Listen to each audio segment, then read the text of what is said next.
Okay, अब हमने common overhead देख लिए हैं, तो आगे बढ़ते हैं।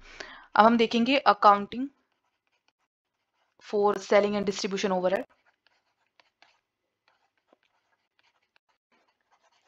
सेलिंग एंड डिस्ट्रीब्यूशन के लिए ओवरहेड्स के लिए हम कैसे अकाउंटिंग करते हैं। सबसे पहली बात तो ये होती है कि जो सेलिंग और डिस्ट्रीब्यूशन के ओवरहेड्स होते हैं वो आपके होते हैं उन प्रोडक्ट्स के ऊपर जो ऑलरेडी आप मैन्युफैक्चर कर चुके हो। ठीक है, तो हम इन्हें उस बेसिस के ऊपर अपोर्शन नहीं कर सकते जिस बेसिस पे हम प्रोडक्शन ओवरहेड को करते हैं। तो हमने जितने भी फैक्ट्री के ओवरहेड अपोर्शन करे थे, लेबर वगैरह वगैरह, वो सारे इसलिए थे क्योंकि वो गुड्स को प्रोड्यूस करने में लगते हैं। ठीक है, लेकिन अब हम जो गुड्स सेल करते हैं वो ऑलरेडी आपके मैन्युफैक्चर्ड है, ऑलरेडी वो बन चुके हैं।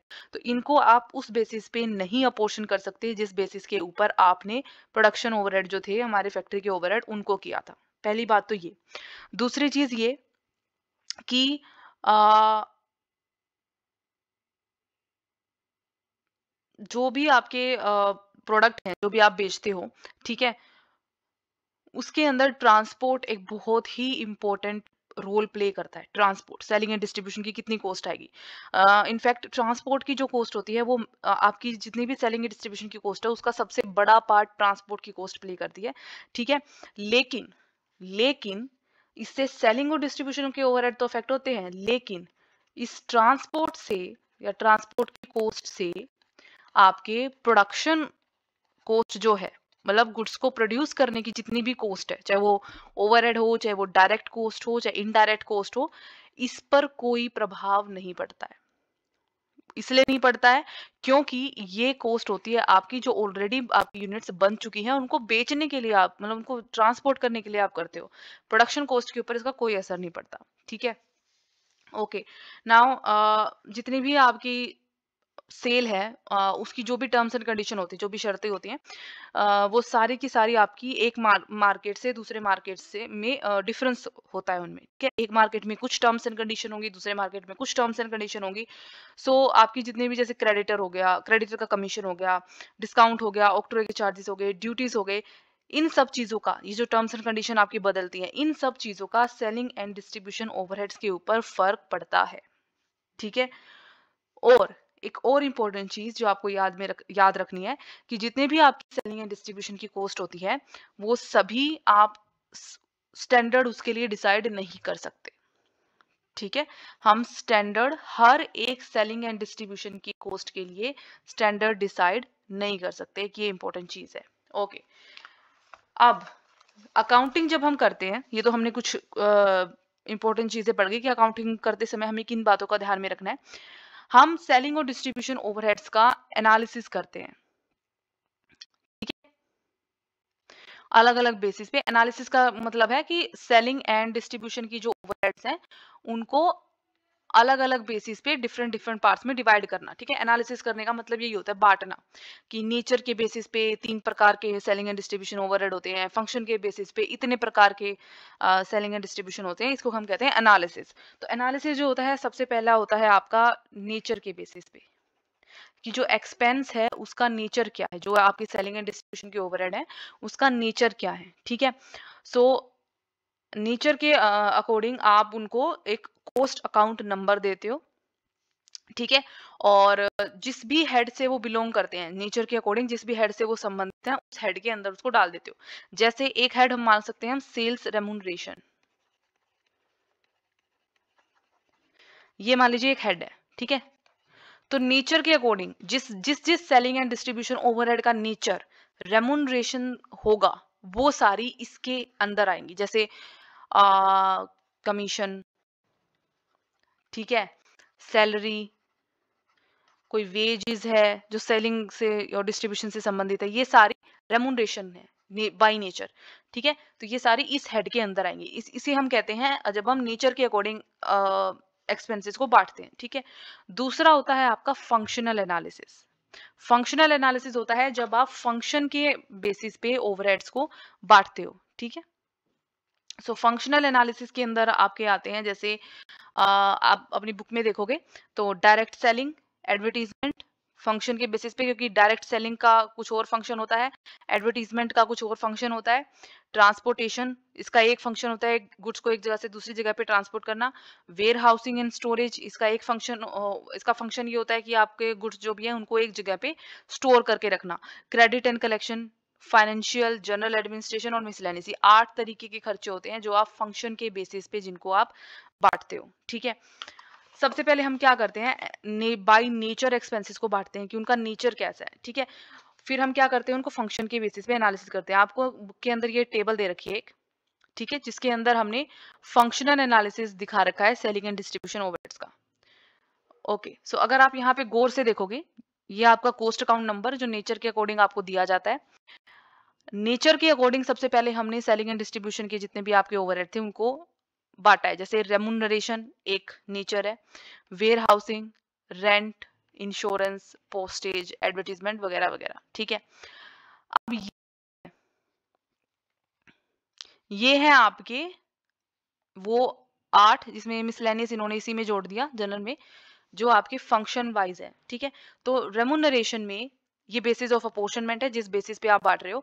रेमुनरेशन में कुछ रेमुनरेशन आपकी डायरेक्ट सेलिंग से रिलेटेड है, कुछ एडवर्टीजमेंट से रिलेटेड है, कुछ ट्रांसपोर्ट से रिलेटेड है, कुछ वेयर हाउसिंग से रिलेटेड है, कुछ क्रेडिट कलेक्शन से, कुछ फाइनेंशियल से, कुछ जनरल एडमिनिस्ट्रेशन से। क्योंकि लोग जो होते हैं वो हर जगह पे ये सारे काम करने के लिए आपने कोई ना कोई लोग लगा रखे होंगे और उन सबको आपको रेमुनरेशन पे करना होगा। ठीक है, तो नेचर के अकॉर्डिंग ये आपके हो गए, और इसके अंदर भी आपके खर्चे डायरेक्ट सेलिंग से रिलेटेड होंगे, इससे रिलेटेड होंगे, इससे रिलेटेड होंगे, इस तरीके से। तो मान लीजिए टोटल रेमुनरेशन का खर्चा है आपका 2000, ठीक है, और आपने इसमें से 400 डायरेक्ट सेलिंग से रिलेटेड है, मतलब कुछ लोग जो आपने कुछ एम्प्लॉई आपके डायरेक्ट सेलिंग का काम करते हैं, उसको आप जो भी रेमुनरेशन देते हो उसका टोटल आता है 400। फिर कुछ एम्प्लॉई आपके एडवर्टीजमेंट में का काम करते हैं या सेल्स प्रमोशन का, उनके आते हैं 300 रेमुनरेशन। ठीक है, इसी तरीके से आपका रेमुनरेशन फंक्शनल वाइज बट गया। दूसरा आता है आपका नेचर वाइज वेयर हाउसिंग। ठीक है, अब वेयर हाउसिंग में बेसिस ऑफ अपॉर्चनमेंट है सेल्स वॉल्यूम। सेल्स वॉल्यूम मतलब कितनी यूनिट्स आप सेल कर रहे हो, क्योंकि वेयर हाउसिंग का खर्चा इस बात पे डिपेंड करता है कि जो आपका वेयर हाउस है, जो आपका गोडाउन है, उसके अंदर आप कितनी यूनिट स्टोर करके रखते हो और कितनी यूनिट आप उसके अंदर रखोगे जितनी आप सेल कर रहे हो। तो सेल्स वॉल्यूम पे डिपेंड करता है, उसको सेल्स वॉल्यूम में आप उसको बांटते हो। तो 500 है आपकी टोटल अमाउंट, और वेयर हाउसिंग का पूरा आपका जो होता है फंक्शन, जो फंक्शन होता है वेयर हाउसिंग का, वो आपका वेयर हाउसिंग ही है। ठीक है, एडवर्टीजमेंट से वेयर हाउसिंग का कोई संबंध नहीं है, ट्रांसपोर्ट से कोई संबंध नहीं है, वेयर हाउसिंग मतलब वेयर हाउसिंग। तो पूरा का पूरा खर्चा हमने इसमें डाल दिया। इसी तरीके से रेंट, रेंट आपका फ्लोर एरिया के बेसिस पे पड़ता है। अब आपका टोटल है 800। अब जो भी आपकी बिल्डिंग है, जहां भी आप काम कर रहे हो, उसमें एक जगह पे डायरेक्ट सेलिंग का काम होता है। तो जैसे ये आपकी बिल्डिंग है, इसमें इतना हिस्सा डायरेक्ट सेलिंग के काम के लिए यूज होता है। तो ये जो फ्लोर एरिया है, इसके बेसिस पे आपने इस एक्सपेंस को इतना इसमें डाल दिया, इतना इसमें, इस तरीके से। ठीक है, इंश्योरेंस है जैसे, तो इंश्योरेंस आपका 200, टोटल 200 है। वैल्यू ऑफ एसेट के बेसिस पे हम बांटते हैं, क्योंकि इंश्योरेंस आपका एसेट का ही इंश्योरेंस होता है, संपत्ति का इंश्योरेंस करते हो आप, तो संपत्ति की उस पे बांटेगा। अब संपत्ति लगती कहाँ है, डायरेक्ट सेलिंग में कोई संपत्ति नहीं होती, एडवर्टीजमेंट में कोई संपत्ति, कोई एसेट नहीं लगती है। कहाँ लगती है, ट्रांसपोर्ट में, क्योंकि वहां आपको ट्रक चाहिए होते हैं, व्हीकल चाहिए होते हैं, जो आपकी एसेट होती है। वेयर हाउसिंग में बिल्डिंग होती है। ठीक है, warehouse storage godown building होती है, तो वहां आपकी एसेट होती है। तो उसके अकॉर्डिंग आपने इन दोनों में बांट दिया। तो इस तरीके से हम क्या करेंगे, सबसे पहले एक्सपेंसेस को नेचर वाइज लिखेंगे, और फिर उनको, ये जो 8 फंक्शन है उनके, इन फंक्शन में किसी बेसिस के ऊपर, जो बेसिस यहाँ पे आपके लिख रखे हैं, उन बेसिस के ऊपर हम उनको डिस्ट्रीब्यूट कर देंगे। तो इस तरीके से हम सेलिंग एंड डिस्ट्रीब्यूशन के एक्सपेंसेस को ऐसे हम अपोर्शन करते हैं।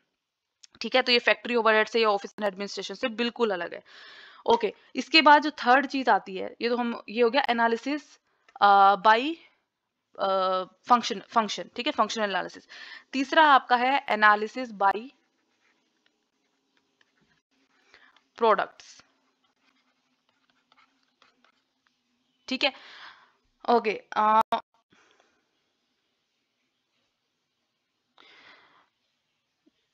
प्रोडक्ट वाइज एनालिसिस करने का मतलब होता है कि आप प्रोडक्ट वाइज एक्सपेंसेस को बांट रहे हो, कि कितने, कौन से टाइप के प्रोडक्ट को बेचने में आपको कितना सेलिंग या डिस्ट्रीब्यूशन का एक्सपेंस आपको लग रहा है। ठीक है, तो हम इसको प्रोडक्ट वाइज बेच देते हैं। मान लीजिए आप 4 प्रकार के प्रोडक्ट बनाते हो, A B C and D, तो इसकी कितने सेलिंग या डिस्ट्रीब्यूशन का खर्चा आ रहा है, इसका कितना, इसका कितना, तो प्रोडक्ट वाइज आप निकाल देते हो, जिससे आपको पता चलता है कि कौन सा प्रोडक्ट आपका कितना प्रॉफिटेबल है। ठीक है, एक आपका एनालिसिस बाय सेल्समैन भी होता है।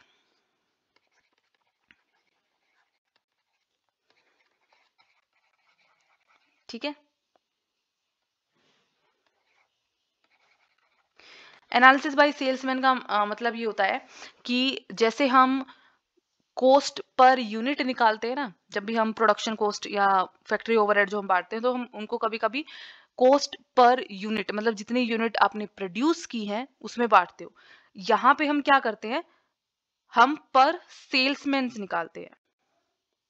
ठीक है, मतलब हम जो हमारी कॉस्ट पर यूनिट होती है, यूनिट जो भी प्रोडक्ट की यूनिट है आपकी, केजी हो गया, नंबर में हो गया, जो भी है, हम सिर्फ इस प्रोडक्ट को सेल्समैन से बदल देते हैं। तो कॉस्ट पर सेल्समैन, ठीक है, या कॉस्ट पर टेरिटरी या cost per channel of distribution, कि आपके जितने सेल्समैन लगे हुए हैं उसके लिए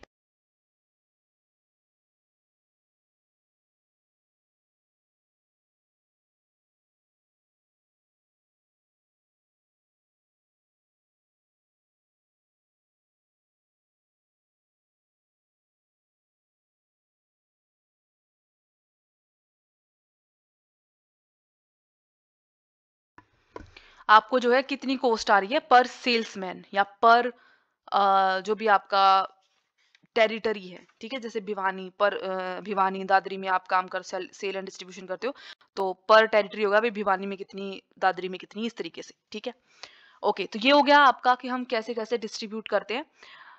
अब हम आएंगे एग्जाम्पल्स की तरफ। ठीक है, इलस्ट्रेशन देखते हैं हम। इलस्ट्रेशन नंबर 11 और इलस्ट्रेशन नंबर 12 आपका इसी से रिलेटेड है, सेल्स एंड डिस्ट्रीब्यूशन के ओवरहेड से रिलेटेड।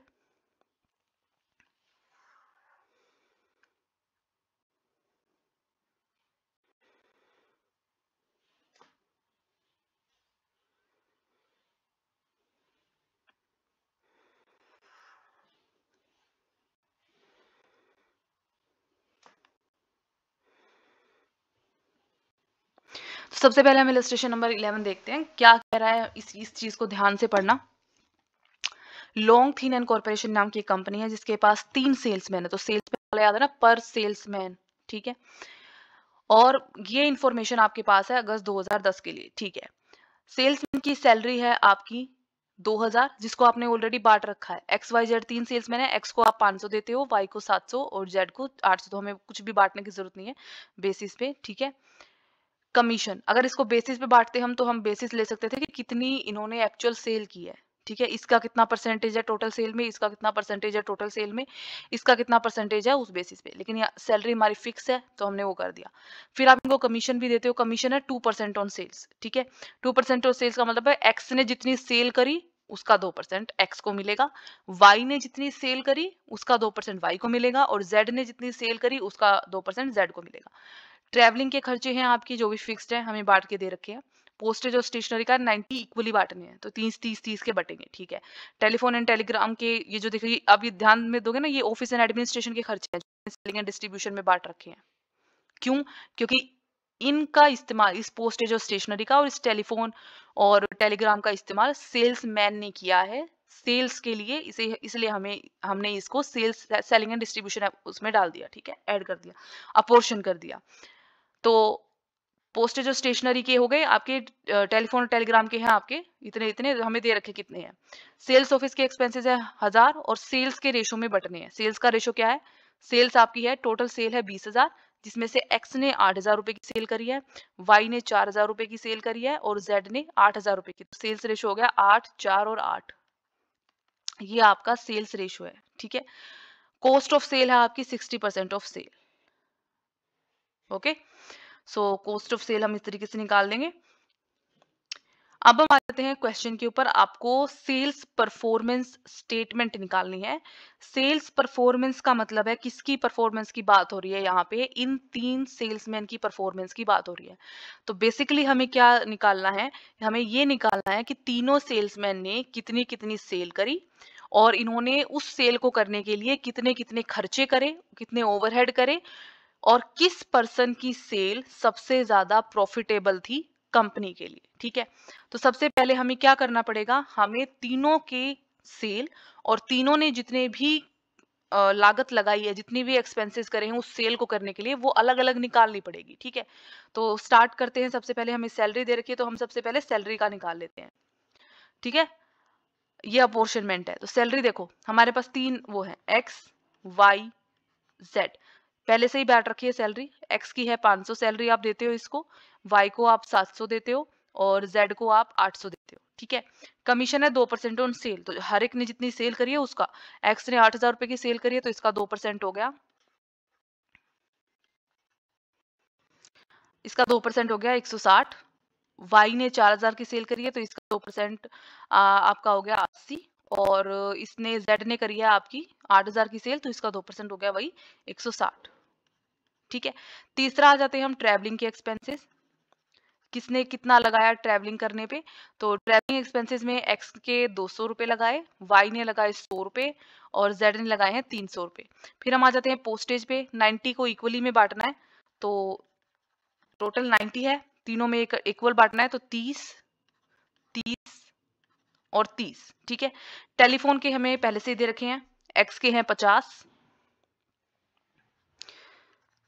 वाई के हैं 20 और जेड के हैं 30। ठीक है। सेल्स ऑफिस के एक्सपेंसेस हैं, सेल्स के रेशो में बांटना है। सेल्स का रेशो मैंने बताया था 8, 4 और 8, तो 1000 को हम 8, 4 और 8 में बांट देंगे, तो 1000 बटे में 20 गुणा में 8। तो एक्स के हो गए ये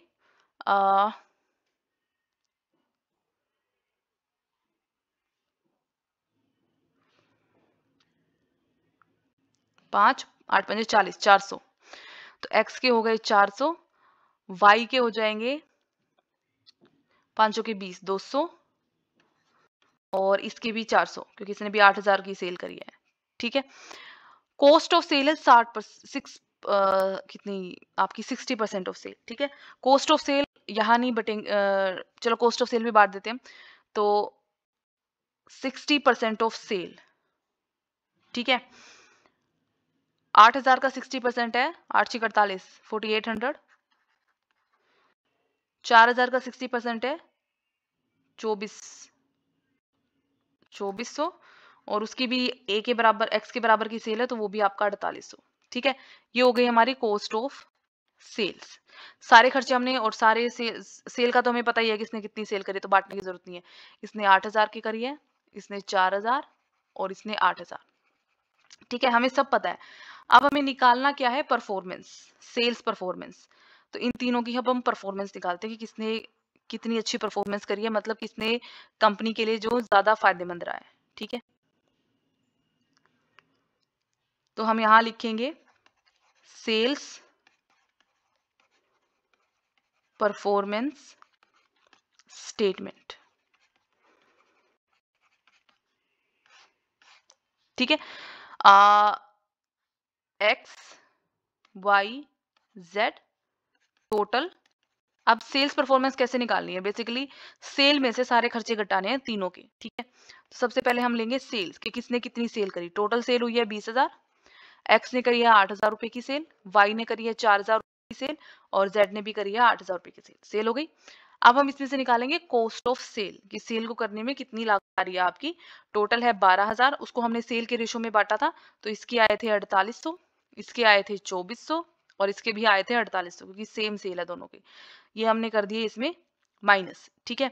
तो ये टोटल तो बच गया 8,000, ये यहाँ पे बच गया आपका 3200, ये यहाँ पे आपका बच गया 1600 और ये बच गया 3200।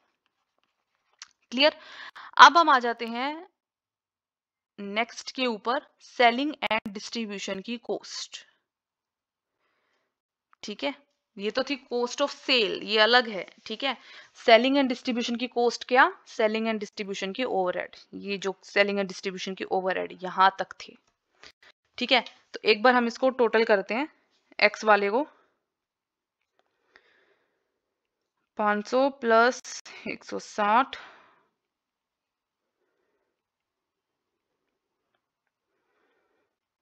ओके, ये हो गए 1340। ठीक है। तो selling and distribution cost of sale अलग है। ठीक है। ये सेलिंग एंड डिस्ट्रीब्यूशन ओवरहेड में नहीं है। सेलिंग एंड डिस्ट्रीब्यूशन ओवरहेड जो है उसमें एक्स के आते हैं आपके 1340, तो हमने यहाँ पे लिख दिए less selling and distribution overheads या कॉस्ट। ठीक है। सेलिंग एंड डिस्ट्रीब्यूशन की कॉस्ट इनडायरेक्ट ही है पूरी की पूरी, तो ओवरहेड ही है वो। तो ये हो जाएगा आपका 1340 40। ऐसे ही अगर आप y का निकालोगे तो वो आएगा आपका 1130 और z का निकालोगे तो आएगा टोटल 1720। ठीक है, इनको हम कर देते हैं माइनस, तो ये आ गया आपका 3810 सॉरी 1816। ठीक है, और ये आ गया आपका 470 और ये आ गया आपका 1480। अब ये पता है क्या है, सेल करी हमने, सेल करके पैसा आया, उसमें से कॉस्ट ऑफ सेल थी डायरेक्ट, वो तो हमने निकाल दी। फिर हमने जो सेलिंग डिस्ट्रीब्यूशन के ओवरहेड थे तीनों ने अलग अलग थे जो, वो भी निकाल दिए। ये जो बचा है ये है आपका नेट प्रॉफिट, सेल में से सारे खर्चे निकाल दिए हमने। ठीक है, ये नेट प्रॉफिट है। टोटल नेट प्रॉफिट आपका बचता है 3810। ठीक है, इसमें से इन तीनों का टोटल जब आप घटाओगे तो इतना बचेगा। इतना नेट प्रॉफिट एक्स का हुआ है, इतना नेट प्रॉफिट वाई का हुआ है, इतना नेट प्रॉफिट जेड का। अब एक देखने से यूं लगता है कि एक्स ने ज्यादा प्रॉफिट किया है, ठीक है, लेकिन क्या इसका प्रॉफिट बाकी के मुकाबले ज्यादा है? वो हमें पता चलेगा परसेंटेज ऑफ सेल्स के बेसिस पे। क्यों? कितनी आपने सेल करी, उसका कितना प्रतिशत प्रॉफिट आपने कमा के दिया। हो सकता है आपकी सेल कम हो, ठीक है, कम रुपए की सेल करी हो, लेकिन आपके खर्चे भी कम हो। ठीक है, तो नेट प्रॉफिट तो ऑब्वियस सी बात है कम आएगा क्योंकि सेल कम है, लेकिन क्योंकि आपके खर्चे भी आपने कम किए थे तो परसेंटेज में प्रॉफिट आपका दूसरों से ज्यादा आ सकता है। ठीक है, तो प्रॉफिट का हम जितनी इन्होंने सेल करी उससे परसेंटेज निकालेंगे, तो एक का निकलेगा 1816 बटे में 8000 गुणा में 100। ठीक है, इसकी परसेंटेज आई है 19.5। वाई की ऐसे ही निकालोगे, सॉरी 19.5 नहीं 23.25।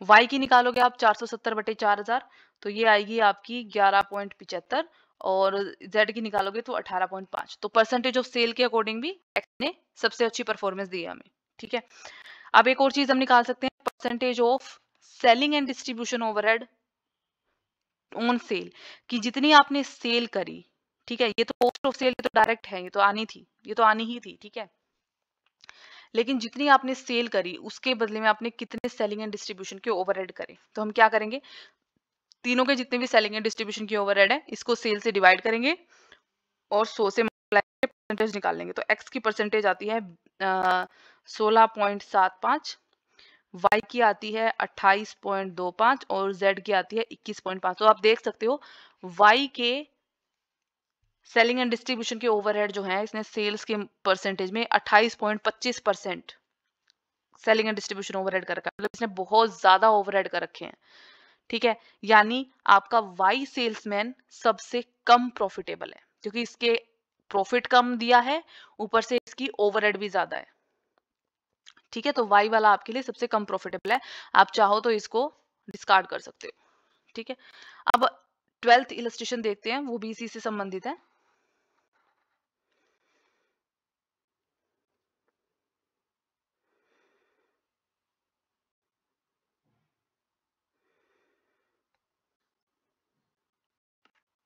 ओके, एक कंपनी है जो चार वो बनाती है लाइंस ए बी सी और डी। ठीक है, चार प्रोडक्ट लगा लो। अगर कंपनी सिर्फ ए बी सी डी मतलब प्रोडक्ट की लाइन, ठीक है, जैसे कॉस्मेटिक की लाइन होती है इस तरीके से, तो प्रोडक्ट लगा लो। ठीक है, अगर कंपनी कोई सिर्फ एक प्रोडक्ट बनाती है तो उसका मंथली प्रोडक्शन क्या होगा, ए का 5000, 10,000 बी की, 15,000 सी का और 30,000 डी का, और एक्चुअल प्रोडक्शन होता है इसका इतना। पता है ये क्या कह रहा है, ये कह रहा है एक कंपनी चार प्रोडक्ट बनाती है, मान लो ए बी सी डी। ठीक है, उसके पास जितना भी मटेरियल है, मतलब जितने भी सोर्सेज है सब लगा के जब वो चारों इकट्ठे बनाती है तो ए की 675 यूनिट बनाती है, बी की 1800 यूनिट बनाती है, सी की 4050 यूनिट बनाती है और डी की 9450। लेकिन अगर ये कंपनी इन चार प्रोडक्ट्स को बनाने की बजाय सिर्फ किसी एक को बनाए, या तो ए को बनाए या बी को या सी को या डी को, चारों में से सिर्फ एक बनाए, तो क्या होगा, अगर वो सिर्फ एक बनाएगी तो ए की वो 5000 यूनिट बना पाएगी 675 की बजाय। बी अगर मान लीजिए वो सिर्फ बी बनाएगी तो बी की वो 10,000 यूनिट बना पाएगी। अगर सिर्फ सी बनाएगी तो सी की 15,000 यूनिट बना पाएगी, और अगर सिर्फ डी बनाएगी तो डी की वो 30,000 यूनिट बना पाएगी। ठीक है, ओवरहेड आपको दे रखे हैं 81,000 पूरे मंथ के, जो हर एक लाइन को आपको एब्जॉर्ब करवाने हैं। ठीक है, based on the basis of units of produce, जितने यूनिट्स प्रोड्यूस होती हैं उसके बेसिस पे इन ओवरहेड को, जो ये आपके चारों प्रोडक्ट हैं, ये एब्जॉर्ब कर लेंगे, बेसिकली इनकी कॉस्ट में वो ऐड हो जाएगा। ठीक है, आपको एब्जॉर्प्शन रेशियो बताना है और कितनी एब्जॉर्ब करेंगे वो बताना है। ठीक है, ओके। अब अगर ये वाली चीज नहीं दे रखी होती, ठीक है, तो एब्जॉर्प्शन रेशो जो है आपका सिंपल होता, ये रेशो बन जाता आपका, क्योंकि इतनी यूनिट वो प्रोड्यूस कर रहे हैं, तो इसके बेसिस पे एब्जॉर्ब कर लो 81,000 को। लेकिन अब उन्होंने ये चीज बता दी कि अगर वो सिर्फ एक ही प्रोडक्ट, एक ही लाइन बनाए तो उनको कितना वो बना पाएंगे। तो इससे क्या होता है, इससे इंपॉर्टेंस सेट हो जाती है। जैसे हम वेट्स देते हैं ना, वेटेड एवरेज ऐसे निकालते हैं, वो वेट सेट हो जाते हैं। ठीक है, और वेट्स के अकॉर्डिंग इंपॉर्टेंस सेट हो जाती है। इसकी वजह से जो हमारा एब्जॉर्प्शन का रेशो आएगा वो थोड़ा सा अलग आएगा। कैसे निकालेंगे हम इस चीज को, देखो, अगर आप इसको गौर से देखोगे तो 5,000 यूनिट ए की और 10,000 यूनिट बी की बनाओगे। ठीक है, यानी आप बी से 2 गुना बना सकते हो। ठीक है, सॉरी, बी ए से 2 गुना। ठीक है, सी ए से 3 गुना और डी ए से 6 गुना। ठीक है, वेट्स कैसे दिए जाएंगे, अब आपको इन सबको इक्वल उसमें लेके आना है। ठीक है, आउटपुट रेशो अज्यूम कर लेते हैं डी, क्योंकि डी हमारा सबसे ज्यादा है, डी है 1, आउटपुट रेशो निकाल रहे हैं हम। ठीक है, डी 1 है,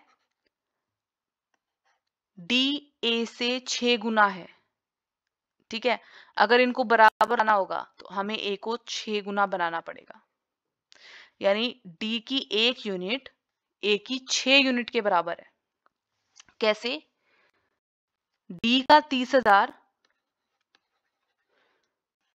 ए का 5,000, इन दोनों को बनाना हो तो क्या करना, इकट्ठा बराबर लाना तो क्या करना पड़ेगा, 6 से गुना करना पड़ेगा। यानी इसका एक, ये इसके 6 गुने के बराबर है। तो बराबर में कैसे लाऊंगी, अगर ये डी 1 है तो ये हो गया 6। ठीक है, बी जो है वो ए से दुगना है। ठीक है, बी ए से दुगना है, इनको बराबर लाना होगा तो अगर मैं इसको 2 से डिवाइड कर दूं तो बराबर हो जाएगा। ठीक है, यानी इसका आधा कर दूं तो, ठीक है, तो ये हो जाएगा आपका बी 6 का आधा 3। ठीक है, इसी तरीके से ये 3 गुना है तो आप इसको क्या कर सकते हो,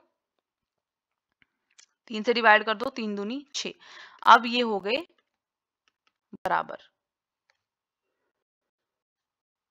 ठीक है, बराबर क्यों, क्योंकि आप चारों प्रोडक्ट बना रहे हो। ये तो आपको क्या दे रखा है, अगर आप सिर्फ एक ही बनाओ तो एक ही 5,000 बना पाओगे, इसकी इतनी, इसकी इतनी, इसकी इतनी। ठीक है, लेकिन आप बना तो चारों रहे हो। ठीक है, इसका मतलब अगर आप ए की 1 बना रहे हो यूनिट तो ए की 6 यूनिट बना रहे हो, और बी की 3 यूनिट बना रहे हो, और सी की 2 यूनिट बना रहे हो। ठीक है, तो हमने क्या किया, इन सबका ये रेशो बना दिया, ये है आपका आउटपुट रेशो।